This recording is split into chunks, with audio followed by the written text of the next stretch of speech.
Tensions are escalating over Mr. Biden's Build Back Broke agenda. Plus, Democrat socialists are shamelessly taking aim at your kids. Here to weigh in, Washington State congressional candidate and author of Mom Strong, Heidi St. John. Also joining us, former Nevada State GOP chairwoman and Republican strategist Amy Tarkanian. Ladies, welcome to you both.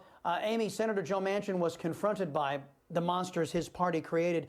Climate protesters swarming around his Maserati while he tried to exit a D.C. parking garage yesterday. You know, you add to that whack jobs, left-wing whack jobs, showing up at a wedding for a friend of Kyrsten Sinema. You know, I'm struggling to find any sympathy, though, for these two. You know, they made their bed, no?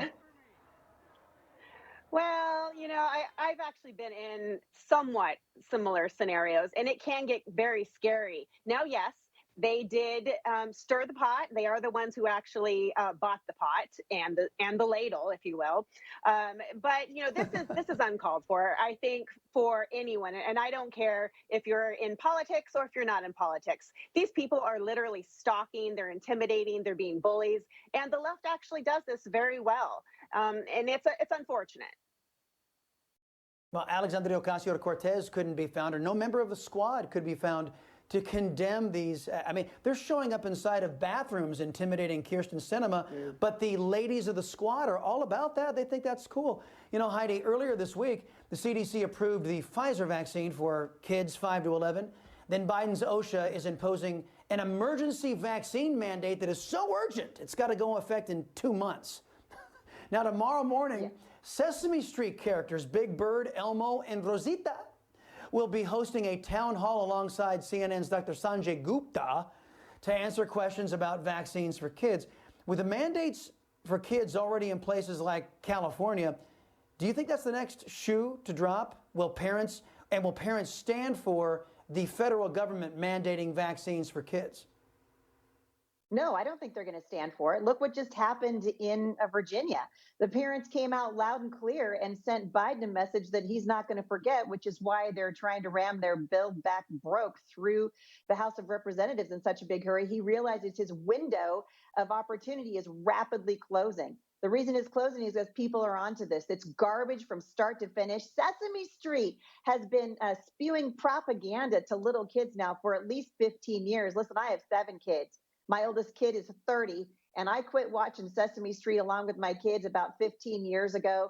And so this is just the next step for them. Where I come from, we call that propaganda. That's all this is.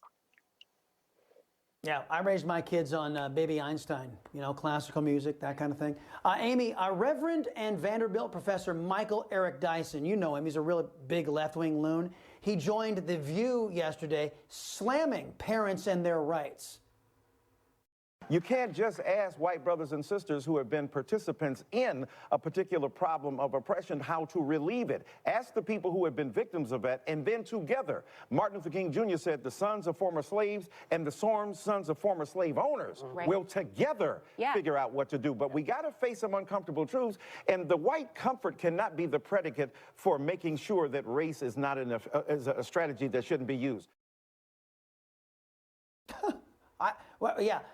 Race is a strategy that shouldn't be used. However, Dr. Martin Luther King said race shouldn't be a factor. We should be paying attention to the content of our character. You know, aside from Dyson being a complete thug, denying parents their rights, some of the biggest opponents to critical race theory are people of color who don't buy that America is racist, Amy, and they certainly don't want the Marxism that Dyson is pushing as a solution to that problem of systemic racism that doesn't exist.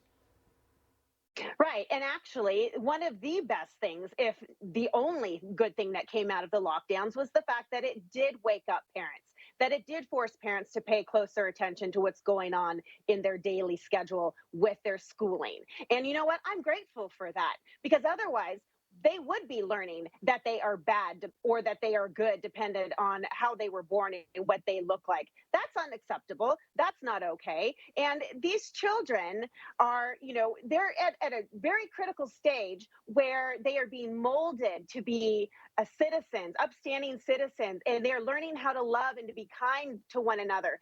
They should not be told that they are bad because they are white or bad that they are black.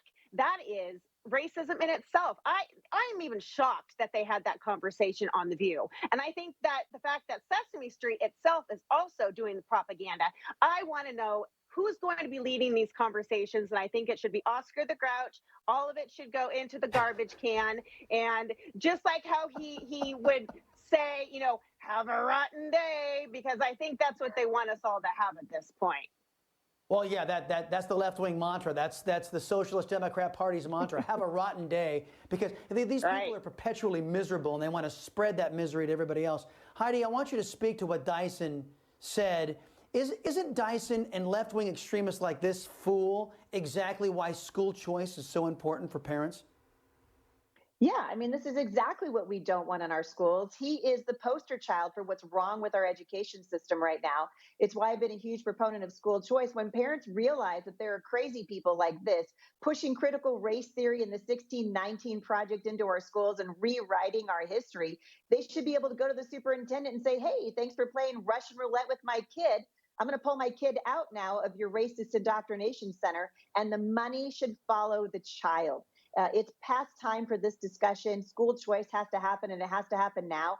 And it looks to me like Virginia is going to start leading the way. And if the Democrats have any sense at all, which I don't think they do, so we'll find out here pretty quick. I love the Oscar the Grouch analogy. Have a rotten day. That's exactly what they're trying to do to our kids via this racist indoctrination. They're turning them against each other.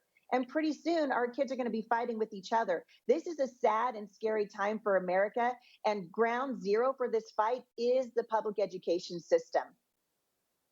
Yep, and we're getting stories all over the country of little white children coming home to their parents saying, you know, am I evil because I'm white? And it's nutbags like Mr. Dyson who smile when he sees little kids ground down into the dirt like that. And it's absolutely disgusting. Heidi St. John and Amy Tarkanian, ladies, thank you very much. By the way, Mr. Dyson, you are welcome to come on to the Chris Salcedo Show anytime you'd like. We'll have a nice little debate among a couple of minorities, and we'll see how well your theories of America's white supremacy stand up.